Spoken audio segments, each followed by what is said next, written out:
कई सालों से इंडिया में एक बड़ी प्रॉब्लम चल रही है और इसके बारे में कोई बात करना नहीं चाहता, क्योंकि ये प्रॉब्लम ना तो किसी पॉलिटिकल पार्टी की वजह से है, ना ही किसी रिलीजन की वजह से। ये प्रॉब्लम है बस कुछ लोगों के वजह से, और ये एक ऐसे प्रॉब्लम है जिसके वजह से इंडिया का नाम खराब हो रहा है।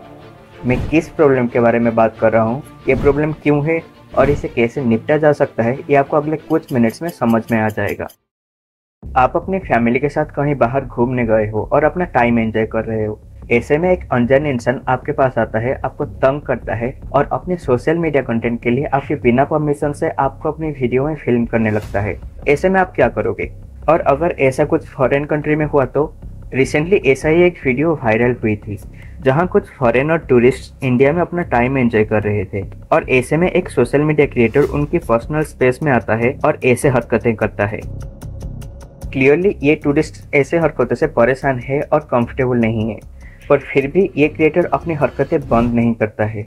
अब इन टूरिस्ट को पता नहीं है कि ये इंसान कौन है या फिर क्यों ऐसे कर रहा है, पर उन्हें ये जरूर पता है कि उनकी इंडिया टूर में ऐसा कुछ हुआ जो उनके लिए एक अच्छा एक्सपीरियंस नहीं था।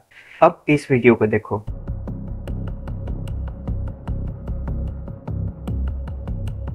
इन दोनों वीडियोज में एक चीज कॉमन है, सिविक सेंस, जो हम इंडियंस लैक करते हैं। इसी सिविक सेंस की वजह से बाहर देशों में इंडिया का नाम खराब होता है और हमारे देश के अंदर कई सारे प्रॉब्लम्स क्रिएट होती है।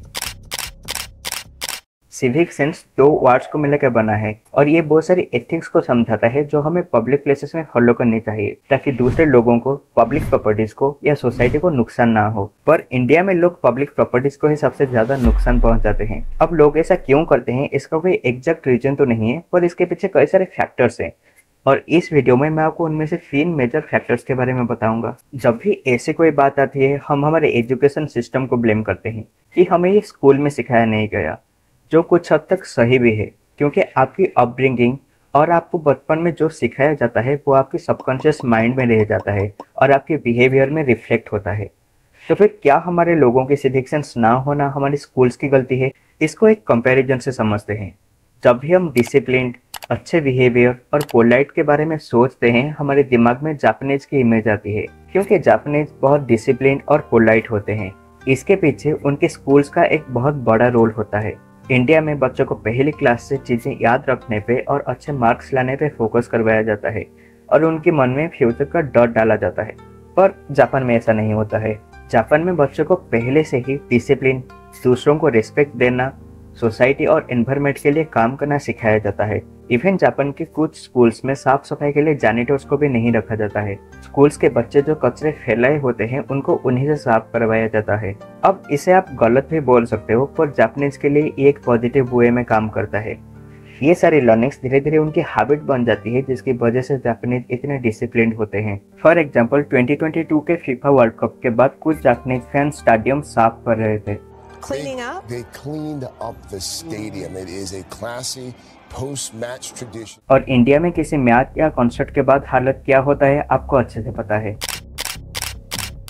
इंडिया के ज्यादातर स्कूल्स में इन बेसिक वैल्यूज को कभी सिखाया ही नहीं जाता है। अगर किसी स्कूल के करिकुलम में इन बेसिक वैल्यूज को इंक्लूड किया जाता है, या तो वो एक्स्ट्रा करिकुलर के फॉर्म में होते हैं या फिर उन क्लासेस में मैथमेटिक्स पढ़ाया जाता है। तो फिर क्या हमारे इंडियंस की सिविक सेंस ना होना हमारे एजुकेशन सिस्टम की गलती है? नहीं, ये जितना सिंपल लगता है उतना है नहीं, क्योंकि हमारे पेरेंट्स भी तो इन बेसिक वैल्यूज को हमें सिखा सकते थे, या फिर जब हम सोचना शुरू किए तब हमें भी पता चल जाना चाहिए था कि क्या सही है और क्या गलत, राइट?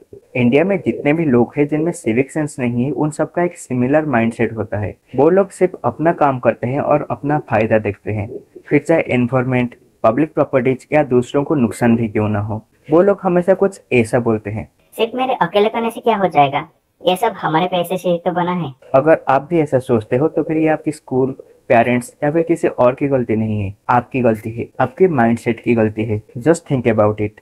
अगर आपके जैसे 1000, 10,000 या 1,00,000 लोग भी ऐसा सोचे तो कितना फर्क पड़ सकता है। चलो आपको एक क्वेश्चन पूछता हूँ, जब आप बाहर होते हो और आपको प्लास्टिक बॉटल, रैपर या कुछ भी फेंकना हो तो फिर आपको क्या करना चाहिए? आपको उसे डस्टबिन में फेंकना चाहिए, या फिर अगर डस्टबिन नहीं है तो फिर उसको अपने पास रखना चाहिए और बाद में डस्टबिन में फेंकना चाहिए। एटलीस्ट हमारी कॉमन सेंस तो यही कहता है, राइट? पर क्या ऐसा एक्चुअल में होता है? रेडिट पे किसी ने ये पोस्ट अपलोड किए थे बेंगलुरु के एक रेलवे स्टेशन में कोई प्लास्टिक कप को रेलवे ट्रैक पे ही फेंक देते हैं, जबकि डस्टबिन उनके बगल में थी।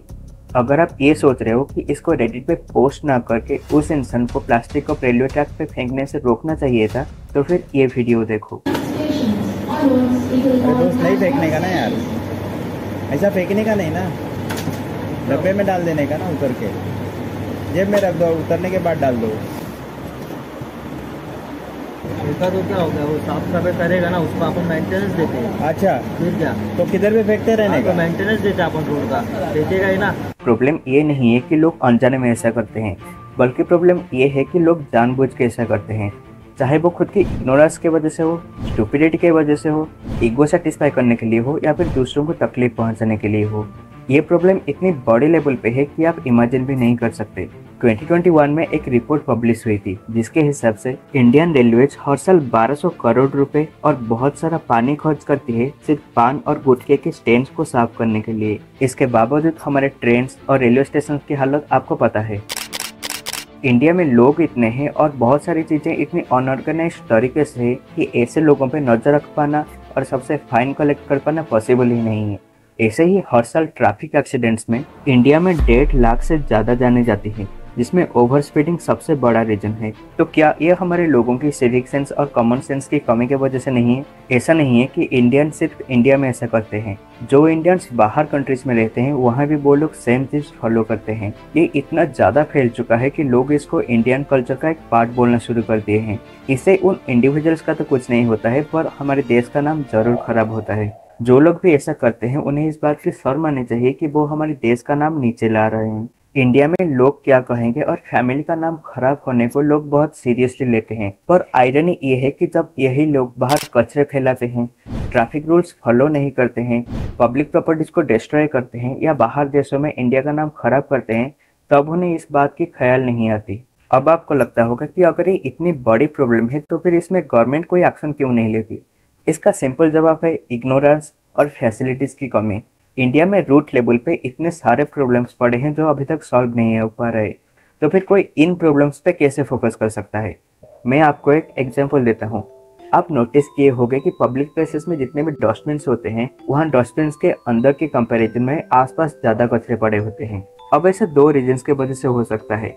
पहला तो यह है कि बहुत सारे डस्टबिन्स रेगुलरली साफ और मेंटेन नहीं होते हैं, जिसकी वजह से डस्टबिन्स में जगह नहीं बची और लोग आसपास कचरे डाल रहे हैं इस उम्मीद में कि जब कोई डस्टबिन साफ करने आएगा तो वो आसपास के कचरे भी साफ कर लेगा। दूसरा रीजन है लोगों की सेल्फिशनेस और इग्नोरेंस। उन्हें सिर्फ अपने घर से मतलब होता है, आसपास क्या हो रहा है इससे किसको फर्क पड़ता है। अगर हम दुबई के एग्जांपल ले तो वहाँ की government waste management, traffic management जैसे फैसिलिटीज के लिए कई सारे स्टेप्स लिया है और रूल सेट किया है। जो इन रूल्स को फॉलो नहीं करता है उसे हेवी पेनल्टी भी देना पड़ता है। ऐसा नहीं है कि इंडिया में कोई पेनल्टी सिस्टम नहीं है, पर इससे लोगों को फर्क ही नहीं पड़ता है क्योंकि पूरा सिस्टम इतना स्लो और इनएफिशिएंट है। किसी भी कंट्री के लिए लोगों की सिविक सेंस उस कंट्री की ग्रोथ में एक बड़ा रोल प्ले करता है। इंडियंस में सिविक सेंस ना होना अब उनका एक हैबिट बन चुका है और ये एक ऐसा वायरस है जिसको रोकना बहुत इंपॉर्टेंट है। ये तभी पॉसिबल हो पाएगा जब लोग इसको लेकर अवेयर होंगे और अपना माइंडसेट चेंज करेंगे।